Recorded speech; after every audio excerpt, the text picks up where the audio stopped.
കേരളത്തിൽ BJP ഹാൻഡിലുകളും സംഘപരിവാർ ഹാൻഡിലുകളും ഏറ്റവും കൂടുതൽ ഉപയോഗിച്ചിട്ടുള്ള പ്രചരിപ്പിച്ചിട്ടുള്ള എഴുത്തുകൾ എന്റേതായിരുന്നുവെന്ന് എനിക്ക് അഭിമാനത്തോടെ നിങ്ങളടുത്ത് പറയാം.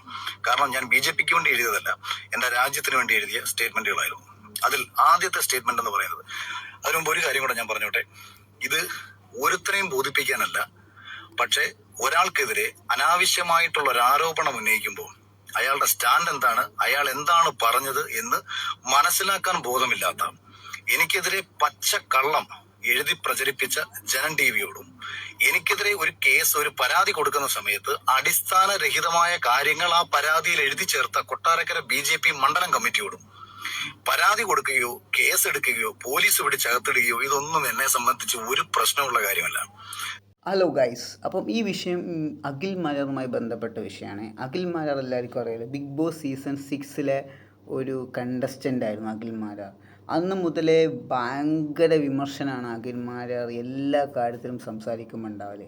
എനിക്ക് സത്യം പറഞ്ഞാൽ ആൾ അന്ന് മുതലേ ഇഷ്ടമല്ല. ഞാൻ സത്യം പറഞ്ഞാൽ എനിക്കിഷ്ടമില്ലാത്തൊരു വ്യക്തിയാണ് അഖിൽ മാരാർ. ഓക്കെ, കാരണം ഈ പല കാര്യത്തിനും ആളുടെ ഒരു അടുത്ത അഭിപ്രായങ്ങളൊക്കെ ഭയങ്കര വിമർശനം. അപ്പോൾ ഈ വിമർശനമുള്ള ആൾക്കാരോട് തന്നെ പല ആൾക്കാർക്കും ഒരു ആരാധന ഉണ്ടാവും. അപ്പോൾ അതുകൊണ്ടൊക്കെയാണ് പുള്ളി ബിഗ് ബോസിൽ അങ്ങ് സ്റ്റാറായതും ബിഗ് ബോസിൽ വിന്നറായതും. പിന്നെ അതിനുശേഷം പല കാര്യങ്ങളിലും പുള്ളിയുടെ വിമർശനം ഭയങ്കര ഹൈലൈറ്റ് ചെയ്യപ്പെട്ടിട്ടുണ്ട്. ഓക്കെ, ഇവിടെയും ഇതേ സംഭവമാണുള്ളത്. അതായത് പുള്ളിയുടെ വിമർശനം, പുള്ളി എല്ലാ കാര്യത്തിലും കയറിയിട്ട് വിമർശിക്കുകയാണ് ചെയ്യുന്നത്. കാരണം പുള്ളിക്ക് ഒരു എന്താ പറയുക, പുള്ളിയുടെ അഭിപ്രായങ്ങൾ പുള്ളി വിമർശന രീതിയിൽ സംസാരിക്കുകയാണ് ചെയ്യുന്നത്. അത് തെറ്റുണ്ടോ ശരിയുണ്ടോ ഒന്നും നോക്കുന്നില്ല.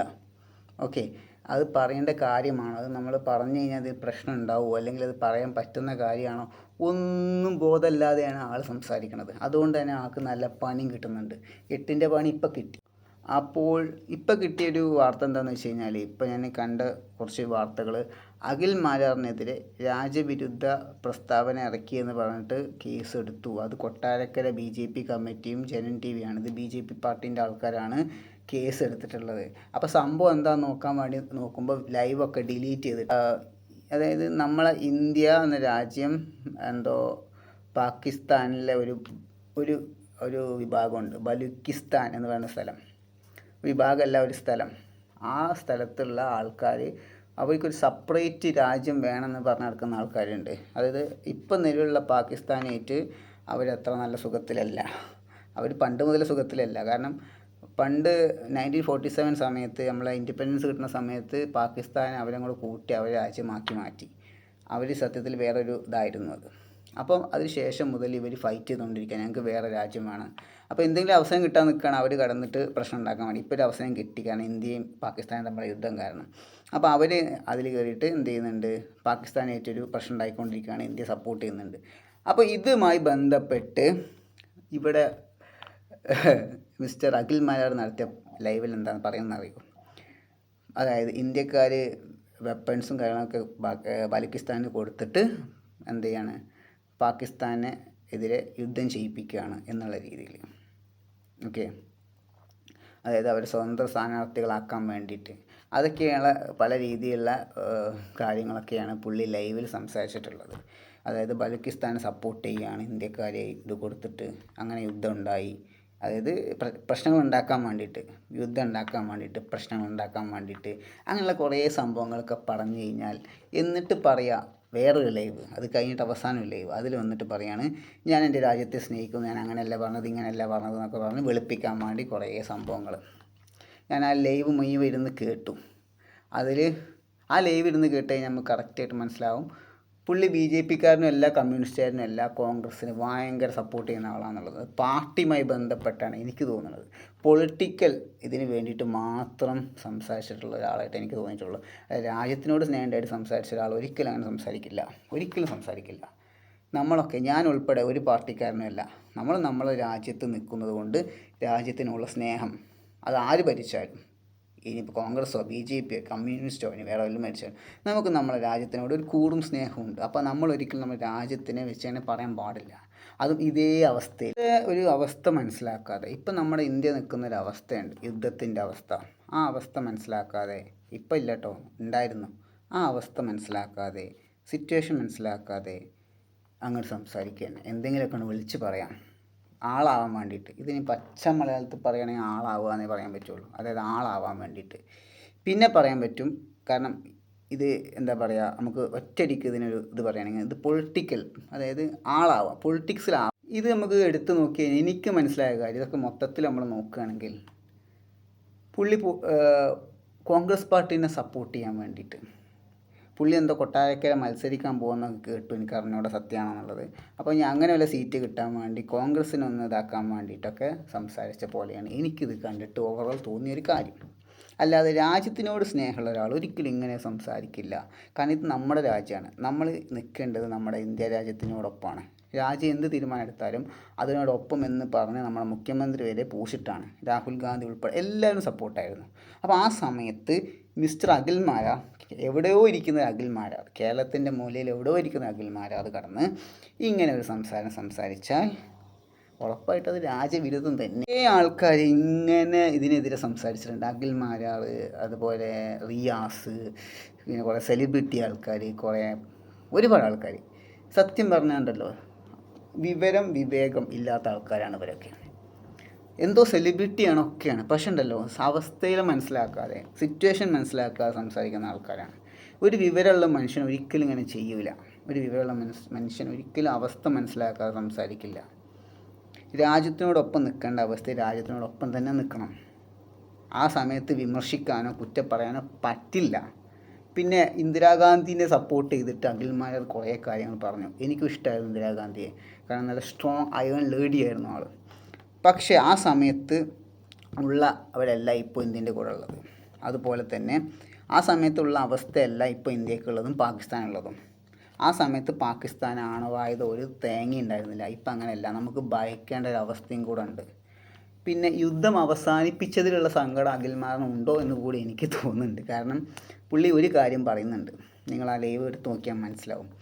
അമേരിക്കയിലെ ട്രംപിൻ്റെ ഒരു ഇടപെടലോട് കൊണ്ടാണ് യുദ്ധം അവസാനിച്ചത്. ഇന്ത്യ അങ്ങനെ അവസാനിക്കേണ്ട രാജ്യമല്ലായിരുന്നു, അങ്ങനെ യുദ്ധം അവസാനിപ്പിക്കേണ്ട കാര്യമില്ലായിരുന്നു, അങ്ങനെ രീതിയിൽ. അതായത് മോഡി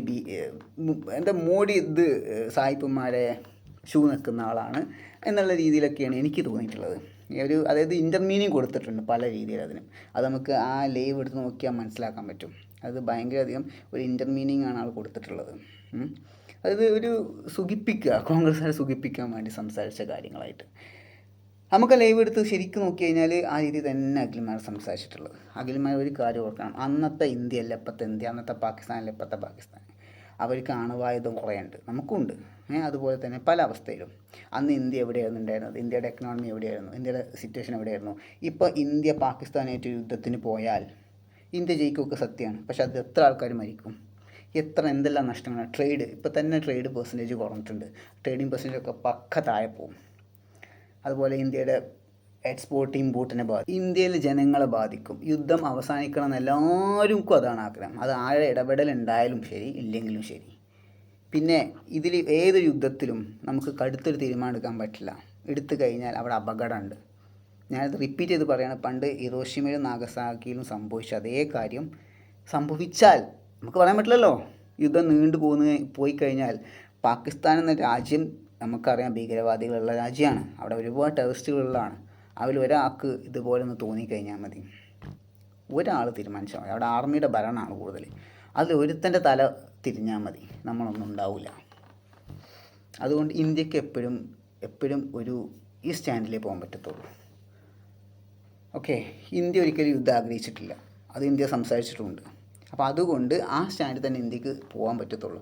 അതിൽ കയറിയിട്ട് അമേരിക്ക കൊണ്ട് ഇടപെടൽ അതൊന്നും ഇവിടെ പറയേണ്ട എന്തെങ്കിലും കാര്യമുണ്ടോ?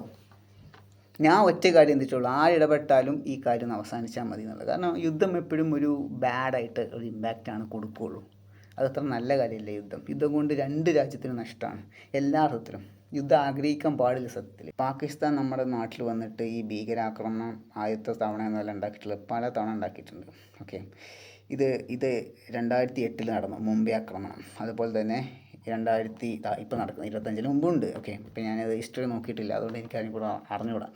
അപ്പം ഈ സമയത്തൊക്കെ തിരിച്ചടി കൊടുക്കാമെന്ന് മാത്രമേ ഇന്ത്യ ചെയ്തിട്ടുള്ളൂ. അല്ലാതെ അവിടെ പോയിട്ട് യുദ്ധം ഉണ്ടാക്കാനോ അവരെ ഇതാക്കാനോ ശ്രമിച്ചിട്ടില്ല. തിരിച്ചടി മാത്രമേ ഇന്ത്യ കൊടുത്തിട്ടുള്ളൂ. ഇപ്പോഴും ചെയ്തതാണ്. 26 പേരുടെ ജീവിതം പഹൽഗ്രാമിൽ കൊണ്ടുപോയപ്പോൾ തിരിച്ചടി എന്ന രീതിയിൽ അവർ ഭീകര സെൻറ്റേഴ്സൊക്കെ തകർത്തു. അല്ലാതെ ആരും ഉപദ്രവിച്ചിട്ടില്ല. ഓക്കെ. പിന്നെ ഇതിൽ അഖിൽമാരാർ ഒരു സംഭവം സംസാരിക്കുന്നുണ്ട്. ആ സംസാരിക്കണത് ഞാനൊന്ന് എന്താ പറയുക, ഇതെടുത്ത് കേൾപ്പിച്ചു തരാം. തെണ്ടിത്തരവും ഈ ജനൻ ടി വി അവന്റെ അടിയിലത്തെ വരിയിൽ എഴുതി വെച്ചത്, ഞാൻ ബലൂചിസ്ഥാനെ അനുകൂലിച്ചു എന്നതാണ് ഞാൻ ചെയ്ത ആ ഒരേ ഒരു തെറ്റ് എന്ന് എനിക്ക് തോന്നുന്ന ഒരു കാര്യം. അറിഞ്ഞോ അറിയാതെയോ ഒളിഞ്ഞും തെളിഞ്ഞും പരസ്യമായും രഹസ്യമായും നമ്മളിൽ പലരും പറഞ്ഞുകൊണ്ടിരിക്കുന്ന ഒരു വാചകം എന്റെ വായിൽ നിന്ന് വന്നു. അത് രാജ്യവിരുദ്ധത എന്നുള്ള രീതിയിൽ നിങ്ങൾ സംസാരിച്ചാലും എനിക്കൊരിക്കലും അംഗീകരിക്കാൻ പറ്റില്ല. കാര്യം ബലൂചിസ്ഥാൻ പാകിസ്ഥാൻ നമ്മുടെ നാട്ടിൽ വന്നിട്ട് ഈ ഭീകരാക്രമണം ആദ്യത്തെ തവണ എന്നല്ല ഉണ്ടാക്കിയിട്ടുള്ളത്, പല തവണ ഉണ്ടാക്കിയിട്ടുണ്ട്. ഓക്കെ. ഇത് 2008 നടന്നു മുംബൈ ആക്രമണം. അതുപോലെ തന്നെ ഇപ്പോൾ നടക്കുന്നത് 25 മുമ്പുണ്ട്. ഓക്കെ. ഇപ്പം ഞാനത് ഹിസ്റ്ററി നോക്കിയിട്ടില്ല, അതുകൊണ്ട് എനിക്ക് അതിനെ കൂടെ അറിഞ്ഞുകൂടാ. അപ്പം ഈ സമയത്തൊക്കെ തിരിച്ചടി കൊടുക്കാമെന്ന് മാത്രമേ ഇന്ത്യ ചെയ്തിട്ടുള്ളൂ. അല്ലാതെ അവിടെ പോയിട്ട് യുദ്ധം ഉണ്ടാക്കാനോ അവരെ ഇതാക്കാനോ ശ്രമിച്ചിട്ടില്ല. തിരിച്ചടി മാത്രമേ ഇന്ത്യ കൊടുത്തിട്ടുള്ളൂ. ഇപ്പോഴും ചെയ്തതാണ്. 26 പേരുടെ ജീവിതം പഹൽഗ്രാമിൽ കൊണ്ടുപോയപ്പോൾ തിരിച്ചടി എന്ന രീതിയിൽ അവർ ഭീകര സെൻറ്റേഴ്സൊക്കെ തകർത്തു. അല്ലാതെ ആരും ഉപദ്രവിച്ചിട്ടില്ല. അയാൾ പറയാണ്, ഇത് പല ആൾക്കാരും ഒളിഞ്ഞും ബാത്തും അവിടെയും ഇവിടെയൊക്കെ രഹസ്യമായിട്ട് പറയുന്ന കാര്യങ്ങളാണ് ഞാൻ പബ്ലിക്കായിട്ട് പറഞ്ഞത്. മണ്ടനല്ലേ ഇവൻ? എന്തൊക്കെ ആൾക്കാർ രഹസ്യങ്ങൾ പറയാറുണ്ട്, എന്തൊക്കെ കാര്യങ്ങൾ നമ്മളൊക്കെ രഹസ്യങ്ങൾ ഡിസ്കസ് ചെയ്യും, അതൊക്കെ നമ്മൾ പബ്ലിക്കിൽ പോയിട്ട് വിളിച്ച് പറയും. അതുകൊണ്ടാണ് ഈ പ്രശ്നം ഉണ്ടായത്. അപ്പോൾ ഇവൻ മണ്ടനല്ലേ? ഇവനെ മണ്ടൻ എന്നല്ലേ എഴുതി വിളിക്കേണ്ടത്? അതും ഈ സമയത്താണ് ഇതൊക്കെ സംസാരിക്കേണ്ടത്. ഒരു കാര്യത്തിന് 2 അഭിപ്രായം ഉണ്ടാവും ആർക്കാണെങ്കിലും. ഓക്കെ. ആ അഭിപ്രായങ്ങൾ പറയാൻ പറ്റുന്നതാണെങ്കിൽ പറയാം, അല്ലെങ്കിൽ പറയണ്ട. അത് നമ്മൾ ചിന്തിക്കണം. പലതും നമ്മൾ ചിന്തിക്കണം. അതിൻ്റെ അവസ്ഥ, സിറ്റുവേഷൻ, അത് പറയേണ്ടതാണോ പറയേണ്ടതല്ലേ? നമുക്ക് രഹസ്യങ്ങൾ ആർക്കും, അപ്പോൾ എനിക്ക് തന്നെ എന്തെല്ലാം അഭിപ്രായങ്ങളുണ്ട്, എന്തെല്ലാം പറയേണ്ട ആൾക്കാർ, നമുക്ക് പറയാം. അത് നമ്മളെ സ്വന്തം ഇഷ്ടമാണ് എന്ന് വെച്ചിട്ട് നമ്മളത് പബ്ലിക്കിൽ വിളിച്ച് പറയാൻ പറ്റും. നമുക്ക് തോന്നി എന്താണെന്ന് പറഞ്ഞാണ്ട് അത് ശരിയുള്ള കാര്യമല്ല. അതാണ് ഞാൻ പറഞ്ഞത് ഇപ്പം മണ്ടനാന്ന് പറയാൻ കാരണം. കൊട്ടാരക്കര നിൽക്കുന്ന ആൾക്കാർ ചിന്തിക്കുക, ഇവനെ പോലത്തെ ആൾക്കാർക്ക് വോട്ട് ചെയ്യണോ, ഇവൻ ഈ ഇലക്ഷന് നിൽക്കുക എന്നൊക്കെ പറയുന്നുണ്ട്. അറിഞ്ഞൂടാ. ഇവനെ വോട്ട് ചെയ്യണോ ജയിപ്പിക്കണോ ചിന്തിക്കുക. ഇവനൊക്കെ ജയിപ്പിച്ചാൽ ഇവനൊക്കെ എന്താണെന്ന് എനിക്ക് അറിഞ്ഞൂടാ, ഇവൻ്റെ ഈ സ്വഭാവം വെച്ചിട്ട്. ഓക്കെ. കാരണം ഇവന് ചിന്തിക്കാതെ കാര്യങ്ങളൊക്കെ സംസാരിക്കണം. ചിന്തിക്കാതെയാണ് തീരുമാനിക്കുന്നത്. എപ്പോഴും നമ്മൾ 2 ഭാഗവും ചിന്തിച്ചിട്ട് കാര്യങ്ങൾ പ്രവർത്തിക്കുക. എപ്പോഴും 2 ഭാഗം നമ്മൾ ചിന്തിക്കണം. നമ്മൾ എപ്പോഴും പണ്ടത്തെ എന്തെയും ഇപ്പോഴത്തെ എന്തെയും കമ്പയർ ചെയ്യരുത്. ഞാനിപ്പോഴും പറയാണ്, കുറേ കാര്യങ്ങൾ മാറ്റമുണ്ട്, കുറേത് വ്യത്യാസമുണ്ട്. പക്ഷെ നമ്മൾ രാജ്യത്തോടു കൂടി ഒപ്പം നിൽക്കണം. നമ്മൾ രാജ്യം എടുക്കുന്ന ഏത് തീരുമാനം നമ്മൾ റെസ്പെക്റ്റ് ചെയ്യണം. ആരെയും കുറ്റം പറയരുത്. ഓക്കെ. കാരണം ഒരു ഭീകര ആക്രമണം നമ്മുടെ നാട്ടിലുണ്ടായി. ആ സമയത്ത് നമ്മൾ പറയുക, ഇതൊക്കെ നമ്മുടെ നാട്ടിലെ ഭരണാധികാരി ചെയ്യിപ്പിച്ചതാണ്, അവരാണ് ഇതിനൊക്കെ കാരണം എന്നൊക്കെ നമ്മൾ പറഞ്ഞാൽ എങ്ങനെ ഉണ്ടാവും? അവർ ചെയ്ത കാര്യത്തിന് എന്തെങ്കിലും എവിഡൻസ് ഉണ്ടോ, എന്തെങ്കിലും തെളിവുണ്ടോ എന്നൊക്കെ നമ്മൾ ചോദിച്ചാൽ എങ്ങനെ ഉണ്ടാവും? നമ്മളെ മനസ്സിൽ പല തോട്ട്സും വരും. നമ്മളൊരു പോലീസാവും, അപ്പം ഒരു CID ആവും. ചിലപ്പോൾ അത് അങ്ങനെ ചെയ്യിപ്പിച്ചതായിരിക്കാം, ചിലപ്പോൾ നമ്മളെ കൂടുതലുള്ള ആൾക്കാർ ചെയ്യിപ്പിച്ചതായിരിക്കാം. അതൊക്കെ ചിന്തിക്കാത്ത ആരും ഉണ്ടാവില്ല. എന്ത് പ്രശ്നം എടുത്താലും അങ്ങനെ ചിന്തിക്കും. പക്ഷേ നമ്മൾ ചില കാര്യങ്ങൾ പറയാൻ പാടില്ലാത്ത കാര്യങ്ങൾ പറയാൻ പാടില്ല, അത്രേ ഉള്ളൂ. ഇവിടെ എനിക്ക് മനസ്സിലായ കാര്യത്തിലാണ് അഖിൽമാർ എന്തോ കോൺഗ്രസ്സിനെ സുഖിപ്പിക്കണം അതിന് വേണ്ടി സംസാരിച്ച ഒരാളായിട്ടാണ് എനിക്ക് തോന്നിയിട്ടുള്ളത്. വലിയ ആളാവാൻ വേണ്ടി സംസാരിച്ചു, അത്രേ ഉള്ളൂ. ആ ആളാവാൻ വേണ്ടി സംസാരിച്ചത് കാരണം ഇപ്പോൾ വലിയൊരു എട്ടിൻ്റെ പണി കിട്ടി തന്നെ പറയാം. ആർക്കെതിരെ കേസായി. അതായത് പ്രസ്താവന ഇറക്കി, രാജ്യവിരുദ്ധ പ്രസ്താവന. അറിയാലോ, രാജ്യവിരുദ്ധ സംഭവമാണ്. അതുകൊണ്ട് ജാമ്യം പോലും കിട്ടാത്ത വകുപ്പാണ്. ജീവപര്യന്തം വരെ കിടക്കേണ്ടി വരും. അപ്പോൾ ഇങ്ങനെ സംഭവമുണ്ട്. ഓക്കെ. ഇതിലിപ്പോൾ ആര് വിചാരിച്ചാൽ ഊരാനൊന്നും നടക്കുന്ന കാര്യമില്ല. ഭരിക്കുന്നത് കേന്ദ്ര BJP ആയതുകൊണ്ട്. ഇത് കേന്ദ്രത്തിനെതിരെ പറഞ്ഞ കാര്യമാണ്, കേരളത്തിനെ പറ്റി പറഞ്ഞ കാര്യമല്ല. അതും കൂടെ ഓർക്കണം. അഖിൽമാരോട് സംസാരിച്ചത് കേന്ദ്രത്തിൻ്റെ കാര്യമാണ്, കേന്ദ്രവുമായി ബന്ധപ്പെട്ട കാര്യമാണ് കേട്ടോ, നമ്മളെ കേരളവുമായി ബന്ധപ്പെട്ട കാര്യമല്ല. അപ്പം അതിൻ്റെ ഇത് എത്രത്തോളം ഉണ്ടാവും എന്നുള്ള കാര്യം ഓർത്താൽ നന്നായിരിക്കും, അതിൻ്റെ കാഠിന്യം. അപ്പോൾ വാക്കുകളൊക്കെ സംസാരിക്കുമ്പോൾ എല്ലാവരും സൂക്ഷിച്ച് സംസാരിക്കാത്ത, റിയാസായാലും ശരി, അഖിലായാലും ശരി, ഞാനാണെങ്കിലും ശരി, ഏത് ബിഗ് ബോസ് ആണെങ്കിലും ഏത് സെലിബ്രിറ്റി ആണെങ്കിലും. ഇപ്പോൾ ഈ ബിഗ് ബോസിലെ ആൾക്കാർക്കാണ് ഈ ചൊറിച്ചിൽ കൂടുതൽ. കാരണം അവർ അവിടെ കയറിയിട്ട് കുറേ സംസാരിച്ചതാണ്. അപ്പോൾ എന്തും വിളിച്ച് പറയാമെന്നുള്ള ഇതുണ്ട് അവർക്ക്. അവരായി കയറിയിട്ട് കുറച്ച് 90 ദിവസം അവിടെ നിന്നതിൻ്റെ അഹങ്കാരം മുഴുവൻ കാണിക്കുന്നത് സോഷ്യൽ മീഡിയ വന്നിട്ടാണ്. ലൈവ് ഇട്ടിട്ടും മറ്റിട്ടിട്ടും മറിച്ചിട്ടിട്ടും. ഓക്കെ. അപ്പോൾ അവരോട് പറയാണ്, നിങ്ങൾ നാവിനെ സൂക്ഷിച്ചാൽ എപ്പോഴും നല്ലതാണ്, അല്ലെങ്കിൽ ഇതുപോലെ നിങ്ങൾക്ക് എട്ടിൻ്റെ പണി കിട്ടും. മനസ്സിലായോ? അത് താങ്ങൂല. അപ്പം അത്രേ ഉള്ളൂ ഈ വീഡിയോയിൽ എനിക്ക് സംസാരിക്കാനുള്ളത്. ഞാനൊറ്റൊരു കാര്യം പറയാം, ഞാനൊരു പാർട്ടിയിലെ ഒരാളല്ല. ഓക്കെ, ഞാൻ എൻ്റെ നാടിനെ സ്നേഹിക്കുന്നുണ്ട്. എൻ്റെ നാട്ടിലാണ്, ഈ നാട്ടിൽ, അതായത് ഞാൻ ഈ ഇന്ത്യക്കാരനാണ്. ഞാൻ ഇന്ത്യയിലാണ് ജനിച്ച് വളർന്നത്. അതുകൊണ്ട് എൻ്റെ നാടിനെ സ്നേഹിക്കുന്നുണ്ട്, ബഹുമാനിക്കുന്നുണ്ട്. ഞാനിപ്പോൾ ഏകദേശം എനിക്ക് 30-35 വയസ്സായി. എൻ്റെ നാട്ടിൽ ഈ 35 വയസ്സിൽ പല ആൾക്കാർ ഭരിച്ചു പോയിട്ടുണ്ട് ഇല്ലേ. നമ്മളാക്കാൻ സഹായിച്ചതും നമ്മളായതും ഒക്കെ ഈ നാടാണ്. അല്ലാതെ വേറെ നാട്ടുകാരല്ല നമ്മളെ വന്ന് സഹായിച്ചത്, അല്ലെങ്കിൽ നമ്മുടെ വേറെ രാജ്യക്കാരല്ല വന്ന് സഹായിച്ചത്. അതുകൊണ്ട് നമ്മളെ നാടിനോടും ഇതിനോടും നമുക്ക് കൂടും സ്നേഹം വേണം. രാജ്യം എന്ത് തീരുമാനം എടുത്താലും, നല്ല തീരുമാനം എടുത്താലും അതിനോടൊപ്പം ചേരാനാണ് ഞാൻ ആഗ്രഹിക്കുന്നത്. അല്ലാതെ അതിനെ വിമർശിക്കാനും അതിൽ സംശയം കണ്ടെത്താനും അങ്ങനെ ആയിരിക്കും ഇങ്ങനെ ആയിരിക്കും എന്ന് ചിന്തിക്കാനും ഞാൻ ശ്രമിക്കുന്നില്ല. എനിക്കെൻ്റെ ആവശ്യമില്ല, അതെന്നെ ബാധിക്കുന്ന കാര്യമല്ല. ഓക്കെ, അപ്പോൾ ഇത്രേ പറയാനുള്ളൂ. ഓക്കെ ഗൈസ്, അപ്പോൾ അടുത്ത വീഡിയോ കാണാം.